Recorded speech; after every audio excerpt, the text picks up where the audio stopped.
Now there is less than 2 weeks to go until the Ryder Cup at Whistling Straits, and it all began to get very real last night as Team Europe captain Padraig Harrington made his captain's picks. Sergio Garcia, Shane Lowry and Ian Poulter were his three choices, and I just wonder what former captain Paul McGinley makes of them. Delighted to say we can speak to him right now. Paul, a very good afternoon to you. So go on then, let's start with that. What do you make of these picks, Paul?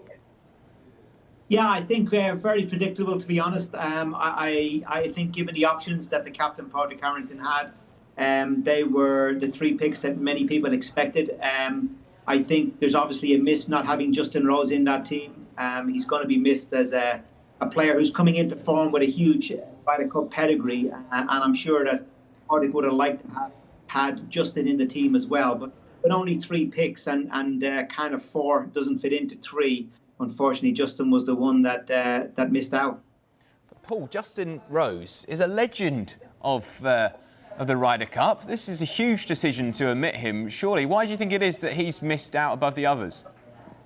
Yeah, well, I mean, I think the main reason is form over the summer period. You know, Poulter, Garcia and Lowry have all showed a good bit of form over the summer period. Justin has not.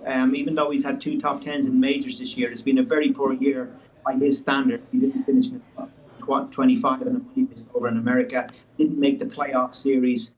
Yes, he made a dash for the line last week in Wentworth, where he played so well, particularly yesterday. But you know, obviously, Padraig thought it was a little bit, it was too little, too late. He would have liked to see more form from him over the last 4 or 5 weeks, and that wasn't the case. So he went with the guys who have big pedigrees, also in Sergio Garcia and Poulter, as well as the rookie in name, probably only in Shane Lowry, but the guy who's been playing well.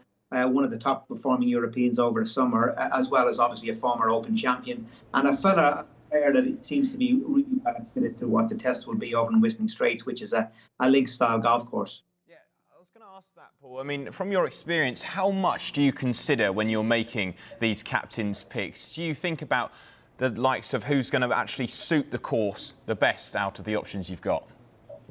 It's one of the considerations, there's no doubt about that. It's become very scientific over the last number of years in how captains make picks. They've got a statistics team and a data team behind them. He had 4 vice captains who was also leaning on. He would have spoken to a couple of the players on the team who had automatically qualified as well. He would have been throwing in potential partnerships. All of those things would have went into the mix before he made his decision. I know it was quite a long meeting, so I don't think it was an easy decision for him. And I'm sure he weighed up all the options before he eventually went with the 3 that were chosen. But I think Justin Rose must have been very, very much in the foremost of his mind and close to being one of the picks. But as I say, 4 and 3 doesn't work. And the fact that Justin is missed out, I think it's there's no doubt it's a downer for the European team. We'd have liked to have seen a Justin Rose who just seems to be coming back into form again on the team. But it was just a late run for the line, and the fact that Padraig ultimately felt that he didn't have a lot of options, and he wanted to go with the 3 players who have played the best over the summer, who are not automatically in the team. Yeah, you talked about the data and statistics there, Paul, and the long meetings. Does it ever come down to a bit of a gut feeling, an instinct?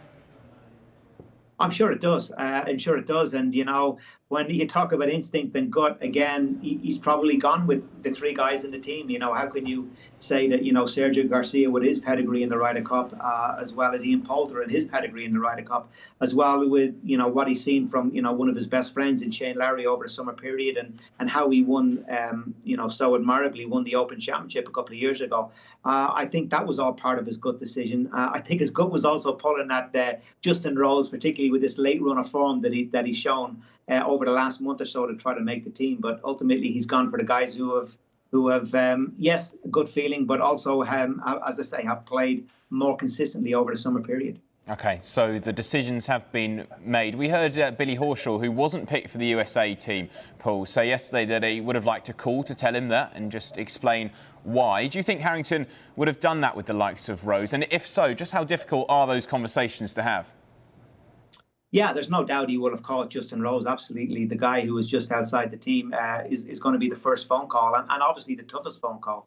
That wouldn't have been an easy phone call for Padraig. But, you know, all captains have to do that. It's part and parcel of the job. There's no point in making a big drama about it. not all things are going to be roses as a captain, and not all things are going to be plain sailing. And you're going to have to stand up and lead at stages, and you're going to have to have hard conversations and tough conversations in stages. And this is one of those. So he's formulated his team. The 12 are in place now, and now it's a case of kind of trying to get his pairings together, looking at the weather forecast over the next 2 weeks as we get ready for Whistling Straits, and last minute decisions. But most things are done at this stage. The uniforms of all the players, where they're staying, what's going to be happening every evening, the meeting rooms, the data analysis will have come pretty much to a conclusion at this stage, and it is most of his job in the next 2 weeks will be about communicating with all the players and indeed the caddies, gathering a little bit more information and starting to formulate which players will be suited to the foursomes, which to the four balls, and which guys will be playing 5 matches, which 4 and which 3, and they're all the kind of last minute things. The Ryder Cup captaincy moves in different stages, and he's moving into the home run now, as they say, and a lot of big decisions will have to be made, and we're getting close to what is going to be a great Ryder Cup. There's no doubt the American team are very, very strong, and we're going to be really up against it. But we have a lot of experience in that team, and hopefully that's going to come to fruition in this big event that the Ryder Cup has now become.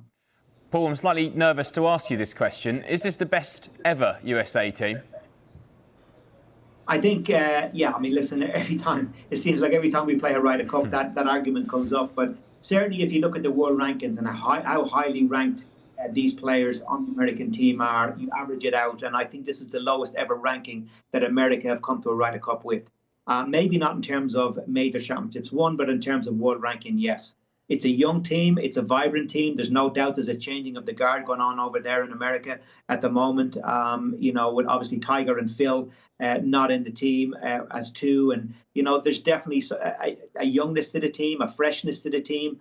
And guys, you'd have to say, are not kind of contaminated with losing so many Ryder Cups as America have done over the last 2 or 3 decades. So that's what brings a freshness to them, a determination to them, and obviously really, really, really strong players. And our team is different. Our team is certainly a more experienced team. I think we've got almost 40 Ryder Cups played between us already as a team. Some will call us an older team. Others would say we're more of an experienced team. But one thing is for sure, we're really up against it. This is going to be a very, very difficult Ryder Cup to win.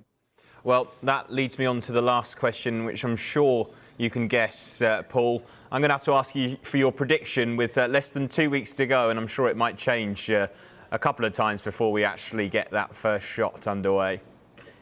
Well, the bookies have got America 1 to 2 odds on favourite, and it would be silly for me not to say that I'm going to go for the outsider here. There's no doubt America are favourites, and rightly so. It's going to be very difficult for us. Having said that, we are the underdog. We always revel in being the underdogs. We've got some really, really big players on the world stage now. John Rahm, Victor Hovland, Rory McIlroy immediately come to mind as guys that can really lead us to victory. And should those players, who will all probably play 5 matches, should they all have a big haul of points, I think that we've got a real good chance. I think we've got a real nice, tidy team. But as I say, we're up against it, and I'll never discount Europe. I'll never underestimate Europe, but there's no doubt about it. The bookies have America, as they say, odds-on favourite for a reason. OK, Paul, it's going to be an absolute thriller. I'm sure we'll speak to you very soon. Thanks for joining us here on Sky Sports News. Pleasure. Thank you. Good afternoon.